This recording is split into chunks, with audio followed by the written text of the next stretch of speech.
Hey guys, and welcome to another edition of Burton Ballers. And in today's video, I've got another update on Erling Haaland. And Erling Haaland is interested in joining Chelsea.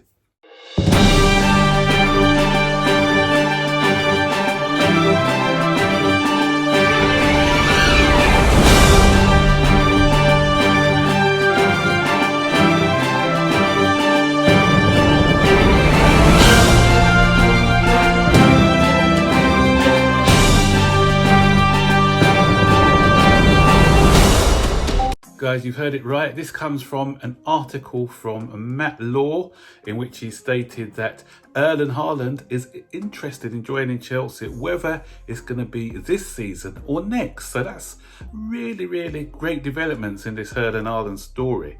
So that means that the ball now is firmly in Borussia Dortmund's court because Erling Haaland said he doesn't want to rock the boat, but he's prepared to play out this season, and then Chelsea can get him next season when he's got a buyout clause of just 70 million. Is it pounds or euro? I can't remember. But so Chelsea can get him cheaper.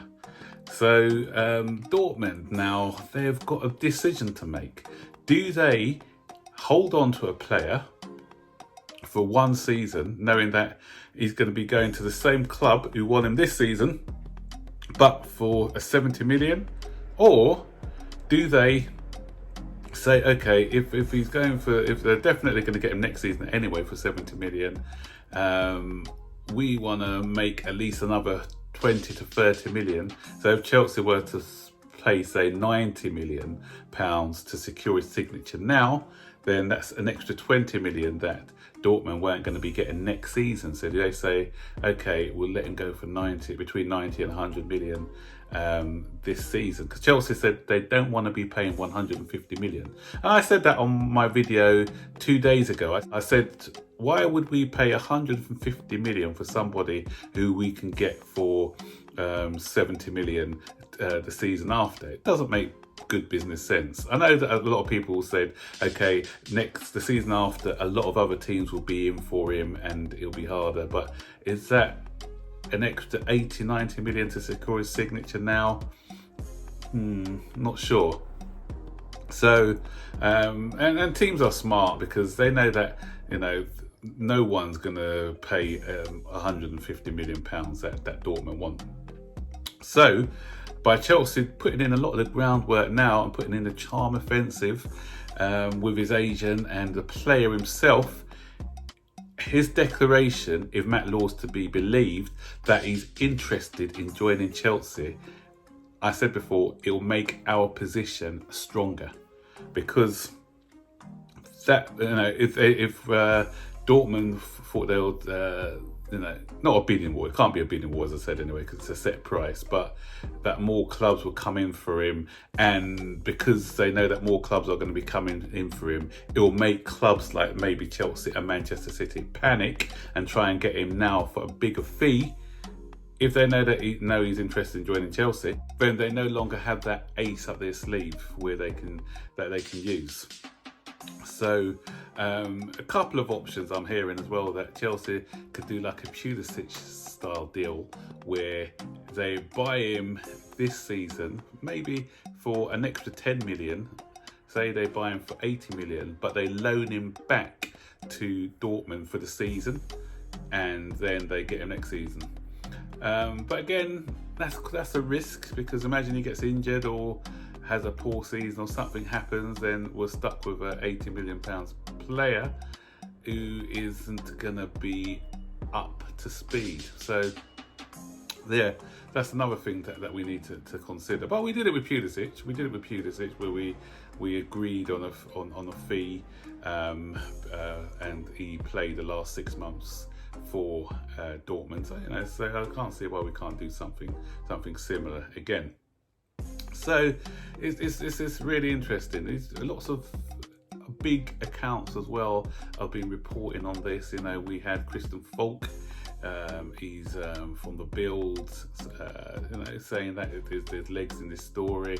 Obviously, the Matt Law story today, and it's in all the major sporting outlets now that there have been talks between Chelsea and Haaland's agents. Agent fees as well, because you know what, Riola is probably going to be asking for 30 to 40 million in agents fees. So if we can get that a bit lower as well, because I don't think we want to pay that sort of money in agents fees. Wages, they're talking about £300,000 a week wages plus. Again, for a 20-year-old, 21-year-old. I know that he is going to be one of the top players in the future, but we 300,000 a week on. He's not yet the finished article. He's phenomenal, don't get me wrong, brilliant player, but he's still got parts of his game that he needs to improve. Maybe it'll be a bonus-based system where he gets a base rate of say 200, 220, and then he gets some bonuses per, you know, like maybe they'll make it up where he gets like 30,000 a week per goal, and if he's scoring goals, then that can easily bump up to 300,000. I think that's the way Manchester City do a lot of their finances, and they kind of get away with it that way, where they'll pay their players a certain amount, and then it'll be bumped up in bonuses if they win the league, if they score goals, assists, etc. That makes up the rest of their wages. So Chelsea can do something similar, where they sort of bump up his wages in added bonuses, achievable bonuses for him as well. And I think that's different accounting with the bonuses than your regular wage, if I'm not mistaken. Someone correct me if I'm wrong. So there's going to be a lot more twists and turns in this story as the close season goes on. The good news is that Erling Haaland isn't in the Euros, so we can do some negotiating without having to worry about the Euros.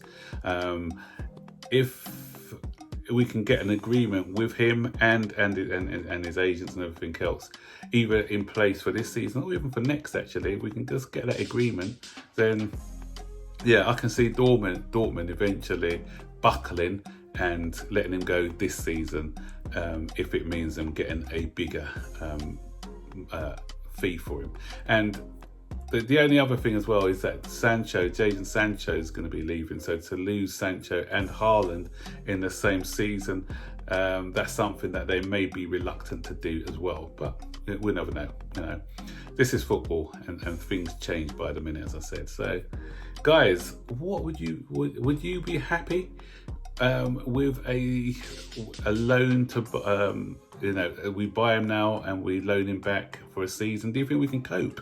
You know, the fact that Giroud signed a new contract as well, that may be the reason why he's signed a new contract. We got Giroud on board just in case we can't get our preferred number one striker this season, for next season. Then we've got Giroud there for another season, and then we'll get our preferred striker coming in the season after. So would you be happy with Giroud? We've got Kai Havertz as a false nine, and maybe as well we'll have Broja, because they talk about Broja coming back. So Broja can play the Tammy Abraham role, because Tammy Abraham's definitely going. So Broja as a third striker, Giroud as a kind of backup, and then we can what we've done this season with Werner and Havertz, because Werner's going to Havertz is going to, so Werner is going to be hopefully a better striker next season.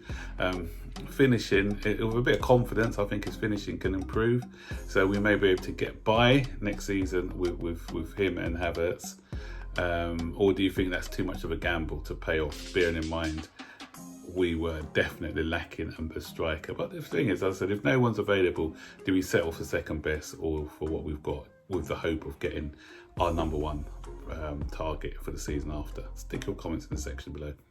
Anyway, guys, that's it for the video, and I'll see you on the next one. So don't forget, like, subscribe, share the content as well. Take care. Bye bye.